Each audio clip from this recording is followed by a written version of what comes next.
উত্তৰ পূৰ্বাঞ্চলৰ এখন শ্ৰেষ্ঠ কলেজ কটন কলেজ আৰু সমগ্ৰ অসমৰ আটাইতকৈ আগশাৰীৰ কলেজ কটন কলেজ আৰু ভাৰতবৰ্ষৰ ভিতৰতে এখন অত্যন্ত গুৰুত্বপূৰ্ণ আগশাৰীৰ কলেজ কটন কলেজ।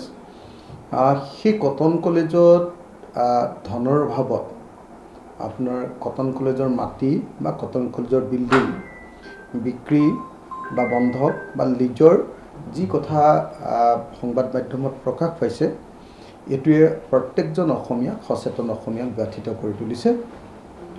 আৰু এজন অসমীয়া হিচাপে, এজন অসমৰ মানুহ হিচাপে, অসমৰ এজন নাগৰিক হিচাপে, এজন কটনিয়ান হিচাপে, প্ৰাক্তন কটনিয়ান হিচাপে, কটন কলেজৰ এডিটৰ কটনিয়ান বা মেগাজিন ছেক্ৰেটাৰী হিচাপে আৰু কটন কলেজৰ জেনেৰেল ছেক্ৰেটাৰী হিচাপে, লগতে অসমৰ এটা ৰাজনৈতিক দলৰ সভাপতি হিচাপে, ৰাইজৰ দলৰ সভাপতি হিচাপে আৰু এজন বিধায়ক হিচাপে সকলো ফালৰ পৰাই আমি কটন কলেজৰ এই আৰ্থিক দুৰৱস্থা আৰু কটন কলেজে আৰ্থিক দুৰৱস্থাৰ কাৰণে নিজৰ মাটি বন্ধকত বা মাটি লিজত বা মাটি বিক্ৰী বা বিল্ডিং বিক্ৰী বা মাটি বিল্ডিং লিজত দিয়াৰ যি অভাৱনীয় ঘটনা সংঘটিত হৈছে তাৰ কাৰণে অত্যন্ত দুখ প্ৰকাশ কৰিছোঁ। এইটো বেদনাদায়ক ঘটনা, গোটেই জাতিটোৰ কাৰণে এটা বেয়া খবৰ। সকলোৱে কয় যে কটন কলেজ হ'ল এনেকুৱা এখন কলেজ, কটনে যদি আজি ভাবে অসমে কাইলৈ সেইটো ভাবিব পাৰে। তেনেকুৱা এখন আমাৰ শৈক্ষিক প্ৰতিষ্ঠান, তেনেকুৱা এখন বৌদ্ধিক প্ৰতিষ্ঠান, সেই প্ৰতিষ্ঠানৰ যদি আজি ধনৰ অভাৱ হয়, সেই প্ৰতিষ্ঠানখন চলাবৰ কাৰণে যদি নিজৰ মাটি বা নিজৰ বিল্ডিং বা নিজৰ স্পেচ যদি বিক্ৰী কৰিবলগীয়া পৰিস্থিতিৰ সৃষ্টি হয়, তেতিয়াহ'লে বুজিবলৈ বাকী নাথাকিব যে সেই ৰাজ্যখনৰ চৰকাৰখন সঁচাকৈ এখন ভয়ানক জনগণ বিৰোধী এখন চৰকাৰ, ভয়ানক এখন দেউলীয়া চৰকাৰ, ভয়ানক মানে শিক্ষা বিৰোধী এখন চৰকাৰ, ভয়ানকভাৱে আমাৰ মানে শৈক্ষিক ব্যৱস্থা বিৰোধী এখন চৰকাৰ নিশ্চয় হ'ব লাগিব। অসমৰ মুখ্যমন্ত্ৰীজন নিজে কটন কলেজৰ এজন ছাত্ৰ আছিলে আৰু নিজে কটন কলেজৰ তেওঁ জেনেৰেল ছেক্ৰেটাৰীও আছিলে। তো তেখেতৰ কাৰ্যকালত আচলতে কটন কলেজত ধনৰ অভাৱত এনেকৈ এক্সিকিউটিভ কাউন্সিলে নিজৰ স্পেচ বা নিজৰ মাটি বা নিজৰ বিল্ডিং বিক্ৰী বা লিজত দিবলগীয়া হোৱা ঘটনাটো এইটো এটা নিন্দনীয় ঘটনাই নহয়, এইটো গোটেই জাতিটোৰ কাৰণে এটা অশনি সংকেত। আমাৰ শৈক্ষিক প্ৰতিষ্ঠানবিলাকক যি ধৰণে এফালৰ পৰা চেপি অনা হৈছে, খুন্দি অনা হৈছে, মাৰিব খোজা হৈছে, কেতিয়াবা প্ৰথমতে তেওঁলোকক অটনমি দিয়াৰ নামত, কেতিয়াবা তেওঁলোকক ইউনিভাৰ্চিটি দিয়াৰ নামত, ইউনিভাৰ্চিটিখন খুলি দিয়াৰ পাছত সেইখনক চেল্ফ ছাফিচিয়েণ্ট হ'ব লাগিব বুলি, তেওঁলোকে নিজে ধন আহৰণ কৰিব লাগিব বুলি প্ৰেছাৰ দিয়াৰ জৰিয়তে এনেকৈ শিক্ষাক ব্যক্তিগতকৰণৰ যি দুৰভিসন্ধি, শিক্ষাক ব্যক্তিগতকৰণৰ বিজেপি চৰকাৰৰ যি ষড়যন্ত্ৰ, সেই ষড়যন্ত্ৰৰেই আচলতে বলি হৈছে আজি কটন কলেজ।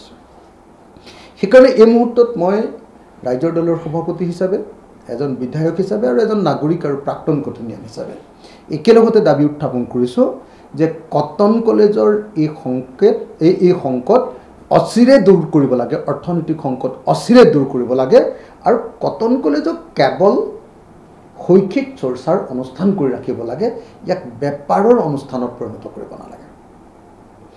মই অসমৰ মুখ্যমন্ত্ৰীৰ ওচৰত দাবী উত্থাপন কৰিছোঁ যে সঁচাকৈ যদি চৰকাৰখন দেউলীয়া হৈছে, সঁচাকৈ যদি চৰকাৰখনৰ কটন কলেজখন চলাবলৈ সঁচাকৈ ধনৰ অভাৱ ঘটিছে, তেতিয়াহ'লে চৰকাৰে প্ৰথম কামটো কৰিব লাগে যে অসমৰ মুখ্যমন্ত্ৰীজনে দৈনিক 8 লাখ টকাৰে যিখন হেলিকপ্টাৰ ৰৈ আছে, সেই হেলিকপ্টাৰখন এৰি দিয়াৰ ব্যৱস্থা কৰিব লাগে। সেই টকাটোৰে কটন কলেজখন চলোৱাৰ ব্যৱস্থা কৰিব লাগে। মুখ্যমন্ত্ৰীজনে ডেইলি 8 লাখ টকাৰে হেলিকপ্টাৰ চলোৱাৰ কোনো প্ৰয়োজনবোধ আমি নেদেখোঁ। কোনো কাৰণেই নাই যে অসমৰ প্ৰত্যেক দিনাই তেওঁ হেলিকপ্টাৰত ঘূৰি ফুৰিব আৰু প্ৰত্যেক দিনাই অসমৰ নিচিনা দুখীয়া ৰাজ্য এখনত যি আটাইতকৈ উচ্চ শিক্ষানুষ্ঠানখন, আটাইতকৈ অগ্ৰণী উচ্চ শিক্ষানুষ্ঠানখন চলাবৰ কাৰণে ধনৰ নাটনি ঘটিব, সেই ৰাজ্যখনত কেৱল চাৰ্টাৰ্ড ফ্লাইট আৰু হেলিকপ্টাৰ লৈ ঘূৰিব।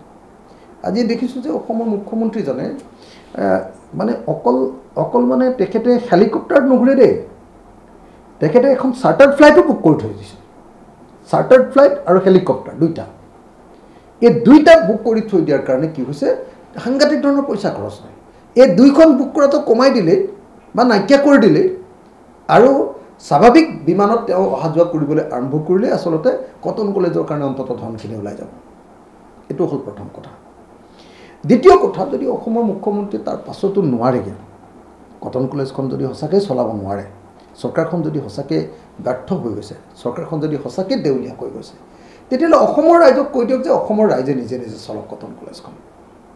অসমৰ ৰাইজে তেখেতে ভিক্ষা কৰক। অসমৰ মুখ্যমন্ত্ৰীজনে কটন কলেজৰ কাৰণে বা শিক্ষানুষ্ঠানবিলাকৰ কাৰণে ভিক্ষা কৰক। তেখেতে ভিক্ষা খোজক, অসমৰ মানুহে নিশ্চয় তেখেতক ভিক্ষা দিব।